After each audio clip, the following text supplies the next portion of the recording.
Good morning, everybody. Just another little chop it up session, I guess. This one's concerning the rapture. Looking at Matthew chapter 24, and when the disciples go to Jesus and they say, hey, what's it gonna, what do we watch for? How do we know when your return is imminent?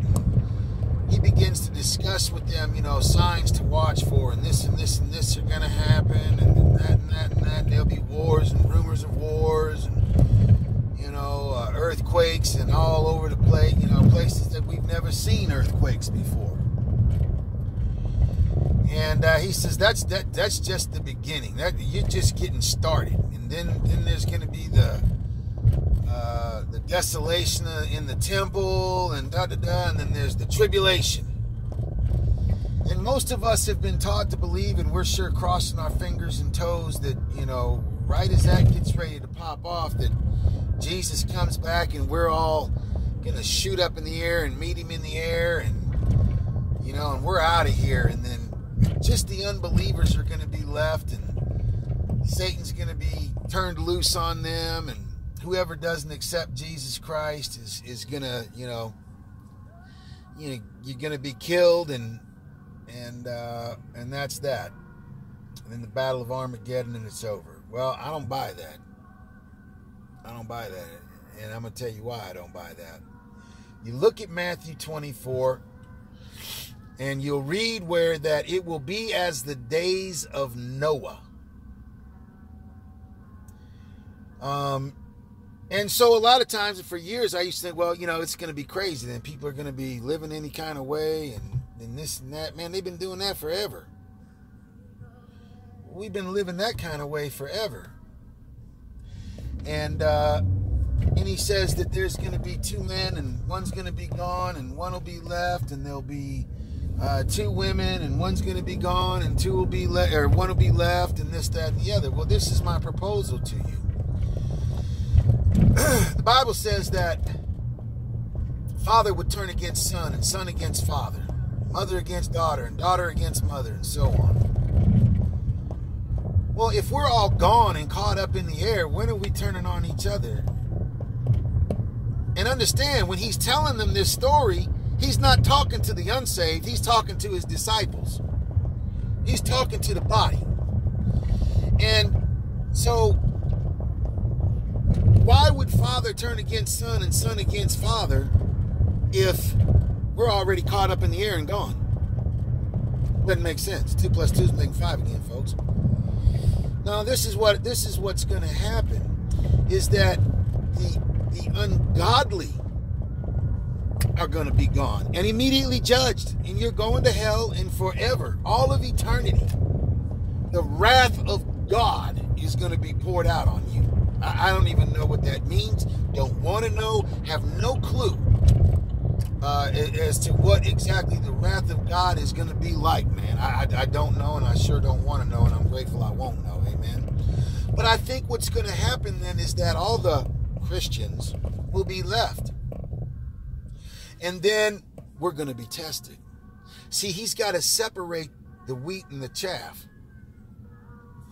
And what's going to happen is Satan is going to come, and because your faith is not really truly in Jesus Christ, you're going to think that Satan is the Messiah. And you're going to turn your own father in, who's denying this false Messiah. You're going to turn your own mother in, who's denying this false Messiah, to be killed, because they're not going to take the mark of the beast. The Bible says that even in the last days, even the very elect would be deceived. Well, if we're gone, how are we deceived? Hey, but thank God he's going to shorten the days. But if I'm gone,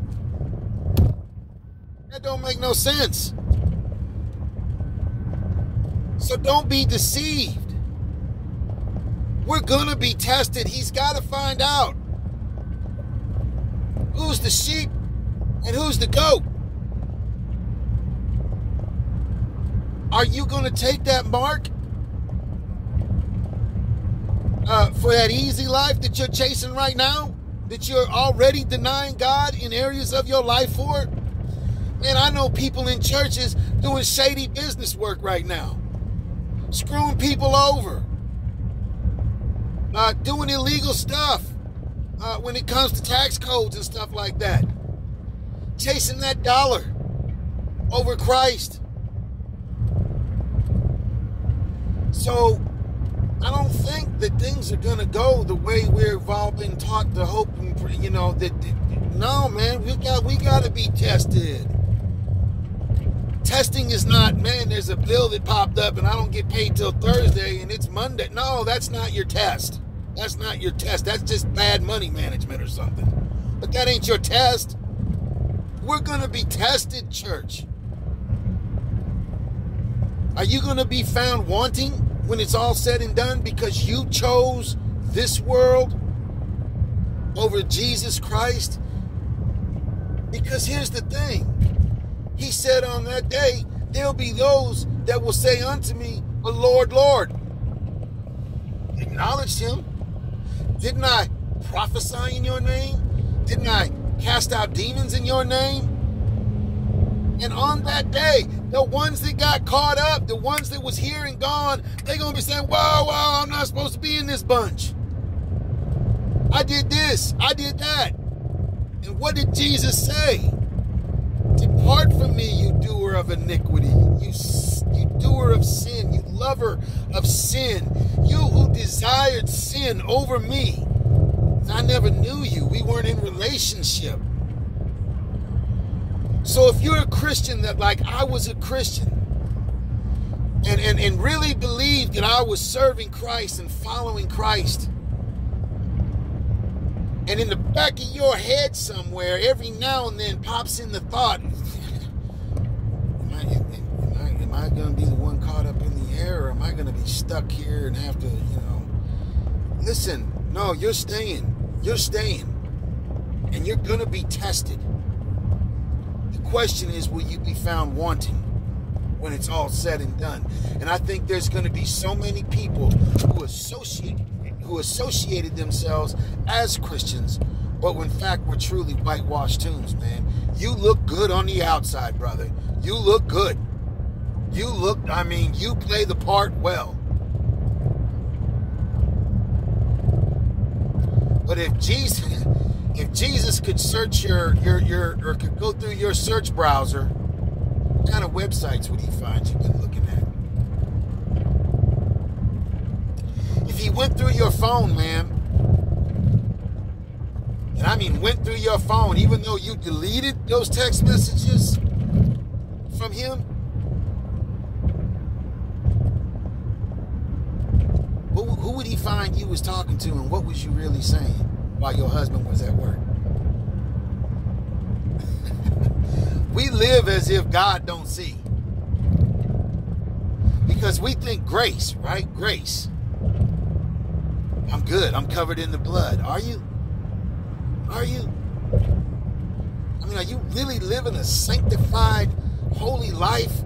A righteous life? Are you? Or are you just assuming that, hey, God knows my heart? Man, I've said it before and I'll say it again. You dang Skippy, he knows your heart.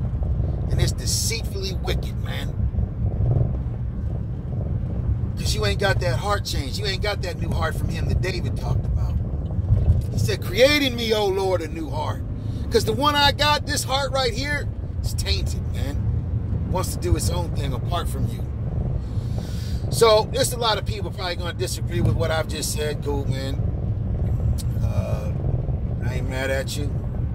I believe that. But what a great story to perpetrate on people, right? I mean, if you were Satan, right?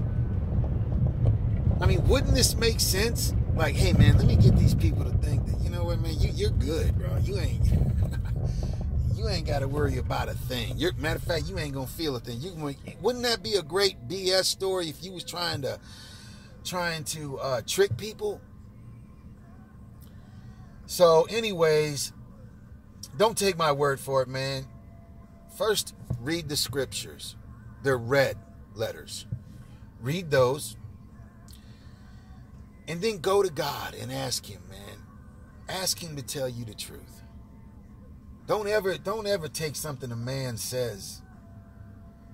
You know, study to show yourself approved, rightly dividing the word of truth.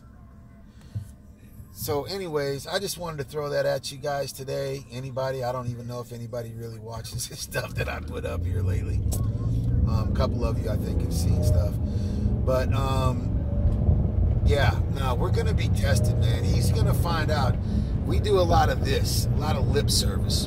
And that's why an unbelieving world doesn't believe what we're pushing, man. Because we say one thing, but then we turn around and we live a life that is completely void of God.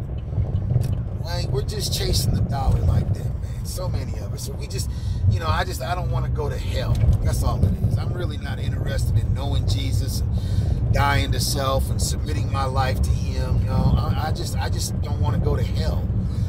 You got kids, man. You know when your kids are lying. You know when they're doing stuff with ulterior motives. You know, listen, man, let me tell you, I'm going to tell you a quick story and then I'm done. Years ago, my stepmother, who we had a terrible relationship. I mean, we had a terrible relationship. And I had hurt my ankle playing basketball, and so I didn't have to do chores that week. I didn't have to mow the yard. And it was a huge yard, man, push mower. And anyways, my coach hit me up and said, hey, can you play? And it was during summer, and it was just intramural, keep us going playing basketball. And I said, yeah. You know, he said, if we tape your ankle, you think you can play? I said, yeah. So my stepmom is outside. Now, we didn't have a relationship. I never showed any care or concern for her need, what she wanted. It was always me. Wow, that just hit me. It was always, you know, me. So I go out there with a cool glass of water while she's pushing this lawnmower out in the summer in August, man. It's humid in Illinois. And I come out there with a glass of water, right? And I say, hey, did Dad tell you I've got a tournament that I got to go play? And she said, no, he didn't tell me. I said, yeah. He said it was okay. They're going to wrap my ankle. She said, okay. So we take off and we go up to this town called Kankakee, Illinois. And we're playing in this game. Now, my dad never missed work. And somebody's passing the ball to me. I look up and there's my dad. Now, Kankakee's about 30, 35 miles away. And I'm like, I mean, the blood just left me. I mean, I probably turned white as snow. And he says, get over here now. Well, thank God I said, I can't, I'm in a game. Man, we go down to the other end of the court. Somebody throws the ball away. Whistle, timeout. I'm like, oh, man. He's over by the bench waiting on me. So we take off. I get in the car. There's my stepmom. And she, you know what she said to me? And she was true. She was right. She was absolutely right. You know when she said, I knew something was up when you brought me that glass of water. She said, had you not done that, I probably wouldn't have thought anything. But you were nice to me. Oh, man, revelation. Huh? God knows when you're faking the funk, throwing your check in the bucket, man. He knows you don't care about him. He knows you just trying to go play basketball, but you're supposed to be here doing chores. Huh? Man, God's got our numbers so figured out, man. He knows our heart. He knows why we do what we do. And so when that day of testing comes, man, good luck, bro. Good luck. You're going to be found wanting like me. And you know what? My old man kicked me out of my house, man. Sent me down to Florida to go live with my aunt and uncle. Was going to put me in this crazy school where they followed you around with cameras and stuff. But anyways, that's another day. So just think about that for a minute, man. If people can know that your intentions are just to get something you want, you think God don't know that your intention was not to love him, not to be in a relationship with him, not to serve him? But to just get what you wanted, to get out of hell, and oh yeah, if you could throw in that nice, easy, comfortable life, that'd be great too. Faking the funk, man, and you're gonna get found out. You're gonna get found out. One day, it's coming. It's coming. One day. Love y'all. God bless.